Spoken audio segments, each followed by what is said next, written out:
Welcome to Harmony Talk, a podcast about dreamers and doers, people who turn their passion into a reality, sometimes against great odds. They come from all walks of life: entrepreneurs, authors, musicians, artists, inventors. Today, our guests occupy a very special niche: collectors of lovers' eyes, elaborate pieces of miniature jewelry embedded with the painted eye of a loved one, most commonly someone mourned or a paramour, such as a mistress. David and Nan Skier, whose collection of these lovers' eyes from the Georgian era, the 1700s to the early 1800s, is hailed as among the most extensive of its kind in the world. They join us from their home in Alabama. This podcast is brought to you by A.M. Skier, a third-generation family insurance business started in 1920. I'm your host, Lisa Champeau. Welcome, Nan and David. So nice to have you with us. Thank you. Thank you. Our pleasure. David, you are an ophthalmologist, and it was while you were attending a medical conference in Boston some years ago that you and Nan, already antique aficionados, discovered at an antique show these very interesting miniatures. What literally, I'm going to say it, caught your eye? What did you see exactly? Well, both of us remember that day very, very well. It was probably in the 1980s, and there was a medical meeting in Boston. And Nan and I went to Boston. And as we've done throughout the world on our travels, we always go to museums to look at art because we collect art from the Ashcan School, which is American art from the 1890s to 1913. And we also then went to an antique fair at the Cyclorama, which is still in Boston, and they still have antique fairs there. And we were looking around, walking around, looking at this and looking at that like it's something else. And we didn't see anything, but there was a case which was two-sided. There was a man and a woman behind it. And on the bottom shelf in the center was this eye centered on a ring. And I had no idea what it was. And then look at that. Isn't that strange? And the man who was manning the booth and his mother later became very good friends. And he said, "Do you know what that is?" I said, "I have no idea what that is." He said, "That's a lover's eye." He didn't say at the time that his mother had coined the term, but she did. He said, "Well, let me tell you about it." And he told us about it. Before we talk about it, perhaps I'll show it. I'm wearing the ring today. Yes, it is. I'm so glad that you're wearing it. Why don't you, for our audio audience as well, why don't you describe what we're looking at? What it's embedded in. What we're looking at is a beautiful ring. It is oval in shape. It is surrounded by seed pearls on the outside, and then an oval of blue enamel and tiny diamonds embedded in the blue enamel. And in the center of the ring is an image of an eye. And the eye is painted in watercolor on ivory, and it is covered by glass. And when we bought the ring, when we inquired about the ring from the people who were selling it, Barry and Edith Weber, Barry said, "The ring comes with a warning, and the ring comes with a story. And the warning is, do not wash your hands while you are wearing this ring, because it is watercolor on ivory, and if you wash your hands, even though the watercolor is covered by glass, it can wash away. And it is almost 300 years old, so please be careful." That's the warning. And then David maybe will tell you the story about the background of this ring.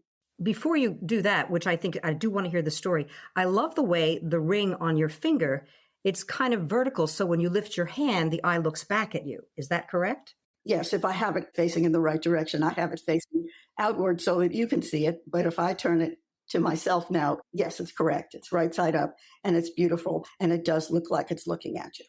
Now tell us the story behind the ring. It's complicated, but it started, just a time frame to me is interesting. Lover's eyes were first available, first thought about 1770. That's when George III was King of England, and that's when the United States Revolutionary War was just thought about. And George III was the King of England who put the tax on tea, and in the Boston harbor where they threw the tea into the harbor because they didn't want to pay the tax. Anyway, George III had a disease that ran in the Georgian family at the time called porphyria. Porphyria is a disease where you become mentally incompetent, and it is lethal. He had a son whose name was George, and he was going to become George IV, but he was George the Prince Regent. And what a Prince Regent is where the king, he declares himself or is declared incompetent, but he's still alive. And he appoints the next king to be the Prince Regent, which means he rules, but he's not the king yet. And George IV, or then the Prince Regent, he went by the nickname Prinny, had a girlfriend. And we have a very, very good friend who's a archbishop in the Catholic Church, and we were told, and he says it's still true today, that a Catholic cannot ascend the throne in England. He went to his father and said, I have this girlfriend. His father said, well, you know, you cannot marry her because of her being Catholic. She had been married twice before, and both husbands had become deceased. But the reason that he was not allowed to marry his love was because of her religion. So it started that George had an eye painted of his, and Maria Fitzherbert had an eye miniature painted of theirs so that they could recognize each other, but no one else could.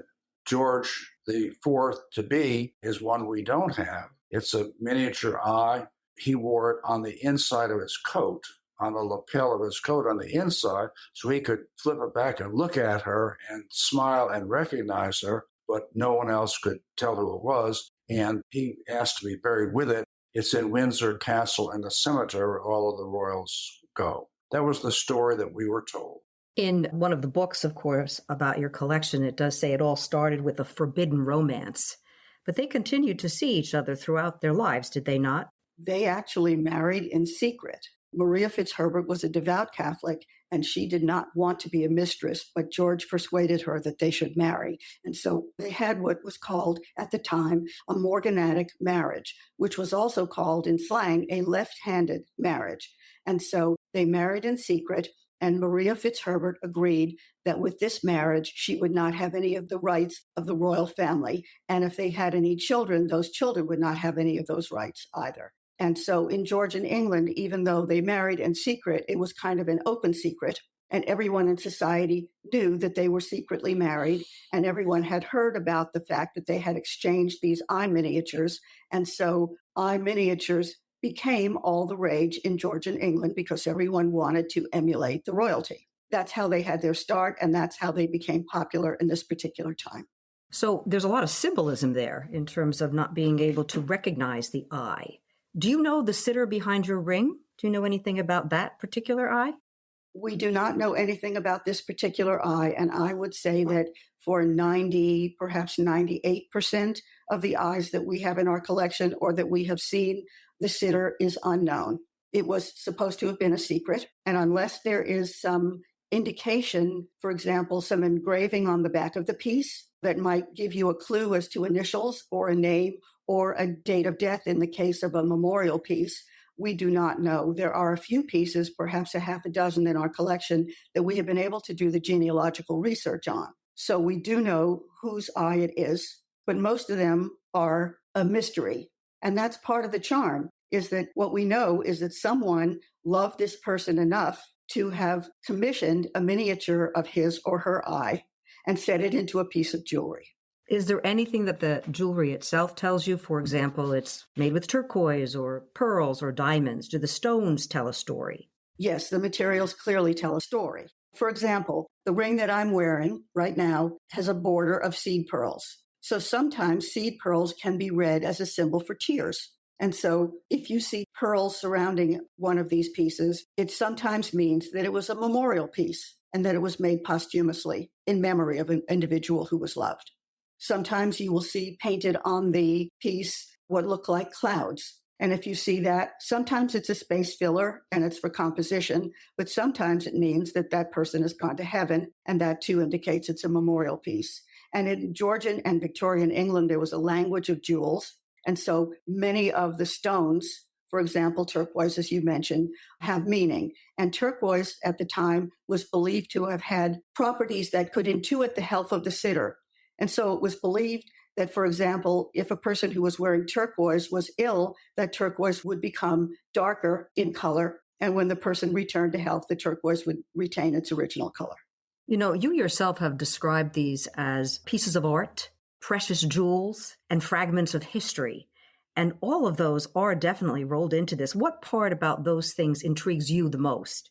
Do you have any favorite stories? I know I did read as much as I could of the two books about your collections. One is called The Look of Love, and the other, of course, is called Lover's Eyes. And the story of Anna Marie Bennett really struck me because it was a story not only of someone who had illicit love, but then they weren't sure about how the admiral's life ended. Do you remember that story? Could you tell that story? Yes, we determined who this was by some engraving on the back of the piece. And what we discovered, truth is stranger than fiction. The individual who was pictured in the piece, whose eye is pictured in the piece, very much looks like a male eye when you look at it. But we have come to discover that A.M. Bennett was really Anna Maria Bennett. And she has a fascinating story. She was a widow and she was left without funds. So she went to work in a chandler's shop, which was a shop which sold seafaring equipment. One day, as she was working in the shop, a gentleman came in and he was very taken by what he called her kind attention. And she became his housekeeper. However, it is known that she and the seafaring gentleman had 2 children together. And so we know that Anna Maria Bennett lived with this gentleman as his wife. And we also know that her daughter became a very famous actress in England, and that she was the original stage mother who pushed the daughter into this theatrical career. And we also know that she was an author who wrote books of very controversial topics for their day, and they are still in print. However, the romance ended unhappily when a letter, which was intended for another woman, written by the gentleman, wound up in Anna Maria Bennett's hands. And coincidentally, 2 weeks later, her husband passed away. So we don't know what the circumstances were. So did he paint the eye or have the eye painted for her? We believe so. We don't know that for sure, but that's what we believe, yes. It's one of the few pieces, and it's pictured in our book, for which we have an actual image of the person's whole face. So we know who she was, and we know what she looked like. Wow. We don't know what happened to the admiral, but we know what she looked like. Do you have any favorite stories yourselves? You must have uncovered quite a few more. The stories are endless because of the fascination with the objects. Here's a fabulous eye. Beautiful. And why don't you describe this? Is that gold? Yes, the bracelet is gold. There is a small painted eye. It's circular with a gold floral surround. And then the band of the bracelet is created out of woven hair. Oh, my. Assumed to be the hair of the sitter? Yes, Nan will tell you, but a lot of our lovers' eyes have hair attached to them, and hair lasts forever. These objects are 300 years old, and they look just like hair that you would have on your head today. Well, the story behind this bracelet is the story of the Prince of Wales, who became George IV of England. And when he was the king, even though he had married Maria Fitzherbert in secret, and that was not a legitimate marriage, he was persuaded to marry his cousin, Caroline of Brunswick, in order to create an heir to the throne and continue with the royal family. And to pay off debts. And to pay off many, many debts which he had accumulated over a period of time. And so even though it was an extremely unhappy marriage and the queen was an extremely disliked individual, they did produce a daughter named Charlotte, who was then the heir to the throne. And this is the eye of Charlotte. Unfortunately, it is a memorial piece because Charlotte, in her early 20s, died in childbirth, and the baby died as well. So England lost the heir to the throne and the next heir to the throne in one fell swoop. And as we understand it, she was a very, very beloved individual, not unlike the way people felt about Princess Diana. And so the entire country went into mourning. So this is a mourning piece for her, and it has her eye is pictured, and then the bracelet is created out of her woven hair. That's an extremely special piece. I'm surprised, forgive me for saying this, that it's not in a museum in England. So these pieces, how do you come by them? They're so rare and precious. That's what makes them fascinating to us. They're fascinating in their own right. They're 300 years old. There may be 1,000 lovers' eyes in the world. We don't count them, but maybe 350. And they are precious. And to have them in good condition, something that old that's still in good condition, has its clarity of color, and they're watercolors, has the ivory uncracked. 99.9% of them are on ivory.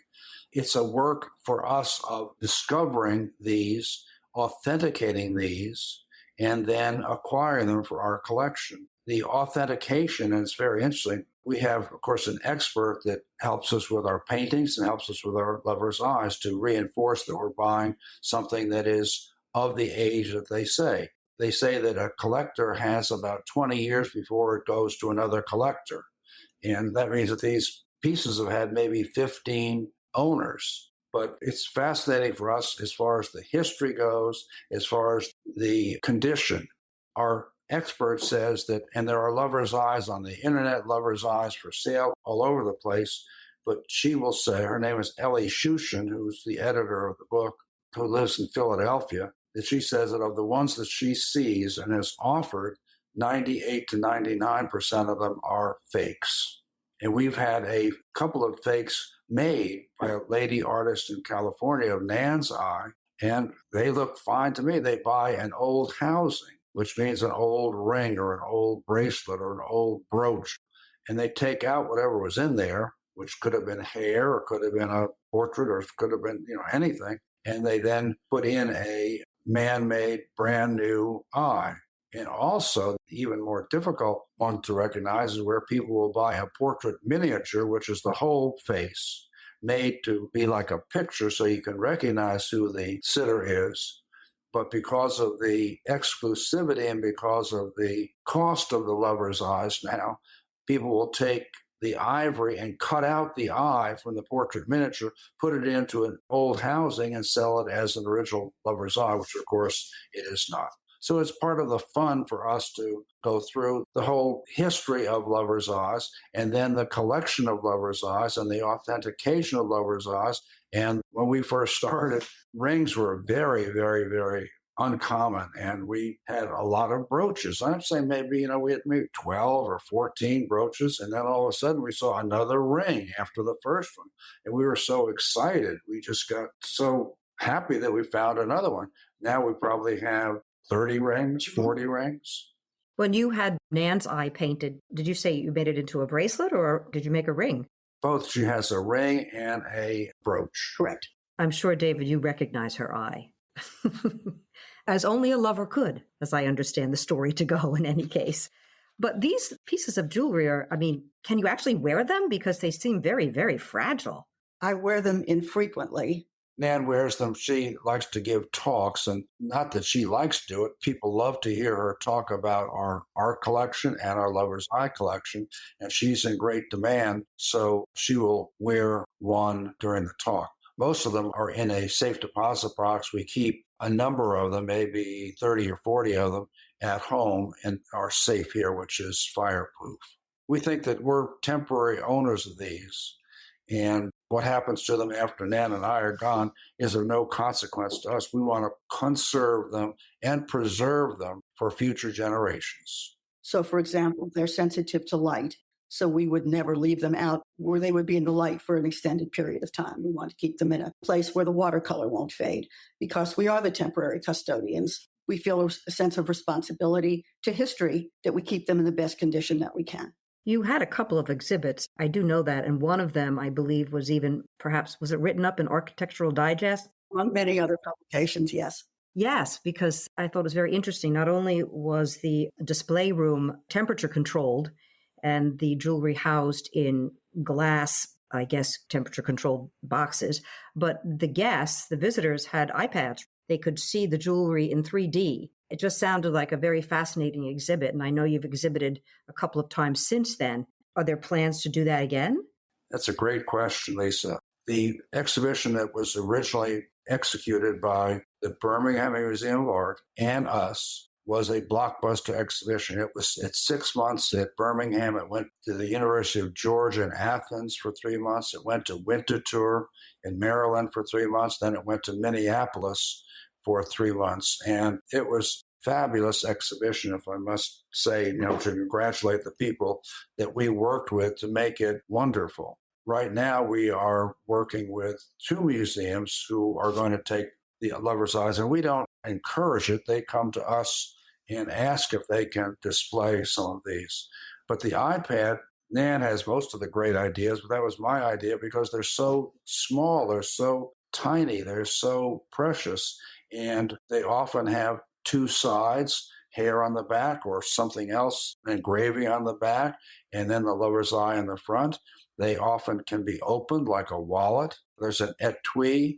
It's in an ivory tube, and you unscrew it, and the etui comes out.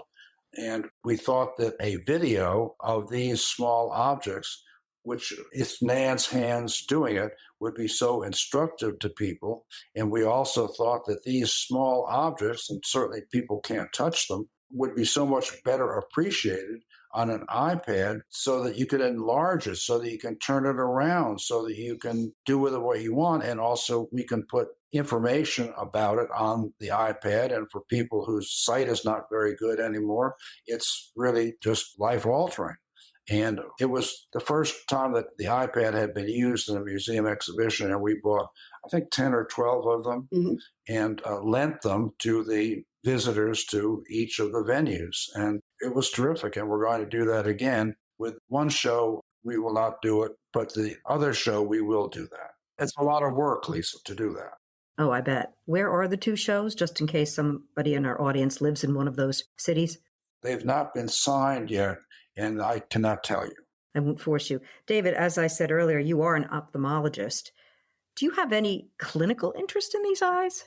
Like, do you look at them and say, oh, this child died of smallpox or something? No, the eyes are not clinically significant at all. They're beautifully significant. They're physically significant, but they're not significant as far as whether they're a diseased eye or not.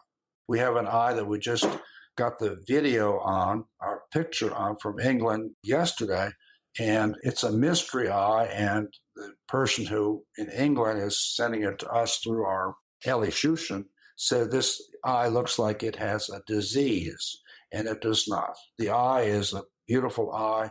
The skin has a skin problem, but it's very, very, very large and historically very important. But the eye is painted from a historical perspective of someone who is living, and it is not a diseased eye. It's not an eye with a cataract or an eye with inflammation or an eye with anything like that. So at least you did look at the eye and see that.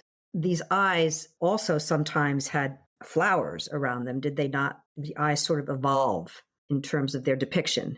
Yes, that's another whole interesting thing, and that is that the story is that these were all maybe 17 eyes, and many of them have more than one portrait miniature in them, were gifted to the Metropolitan Museum in New York.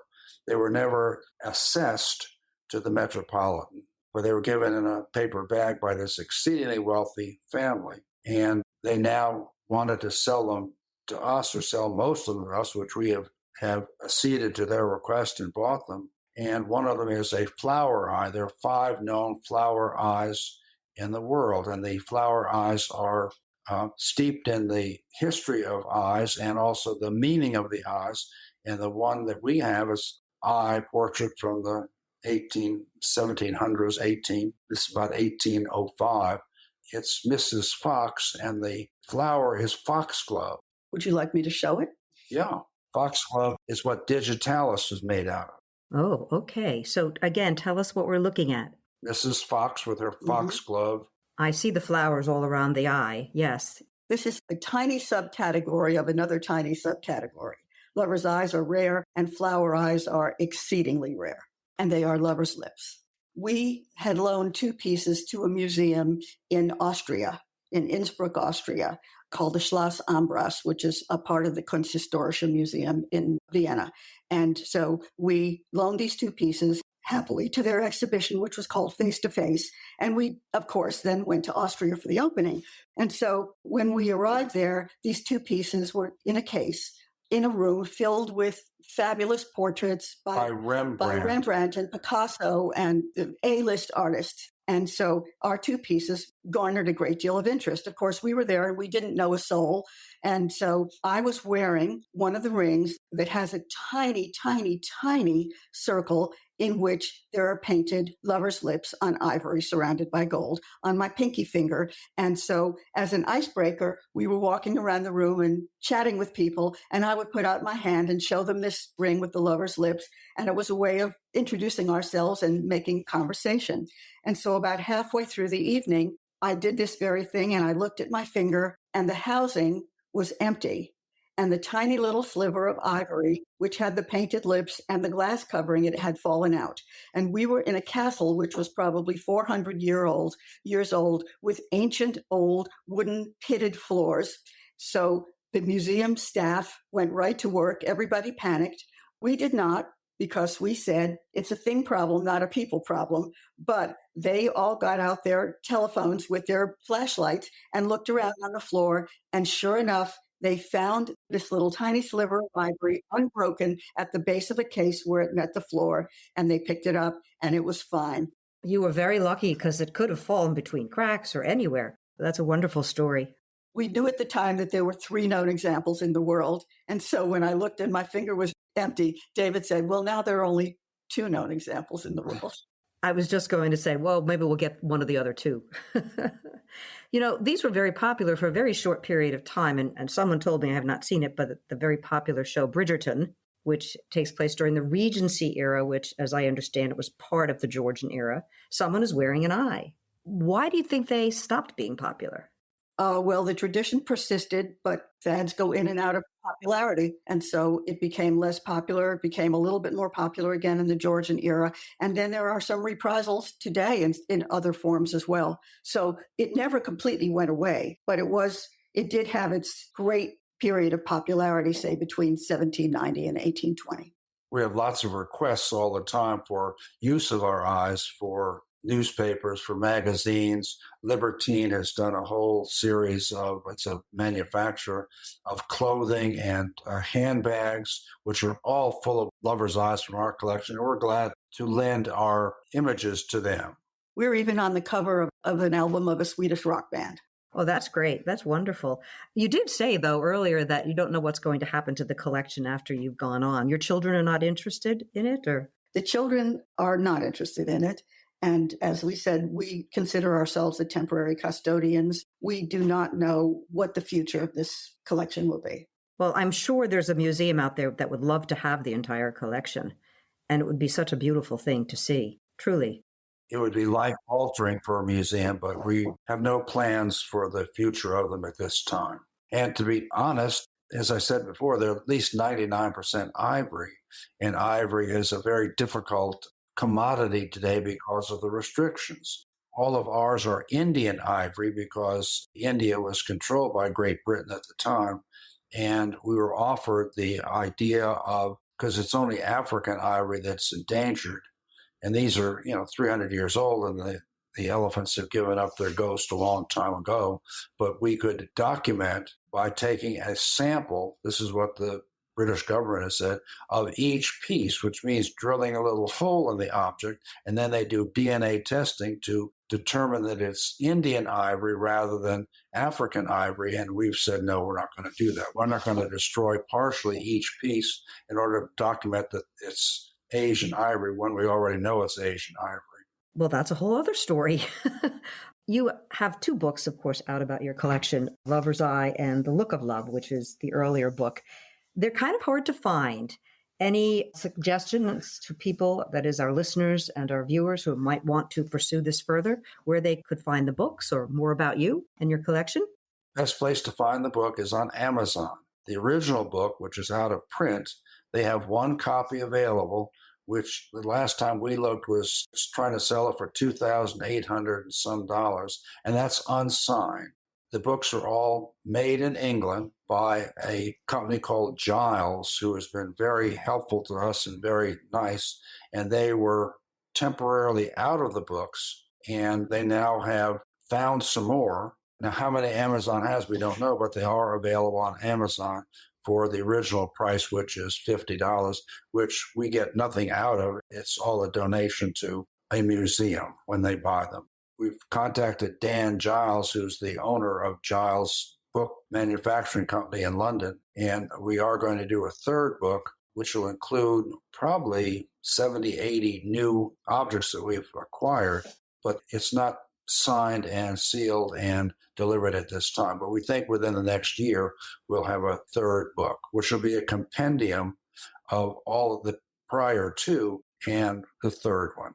Now, we do have some books ourselves. We have a storage unit that's air conditioned and heated and temperature controlled and policed and whatever. And if someone wants a book, we would be glad to send it to them. We don't sell books. We've never sold a book except for someone else's advantage. Like museums will sell the book there, and then whatever they get for it goes to the museum. We've never sold a book for money ever, and we don't plan to. But if someone says they can't afford to get one on Amazon, and which is now $50, not the almost $3,000, we'd be glad to send them one, particularly if they made a donation to Harmony.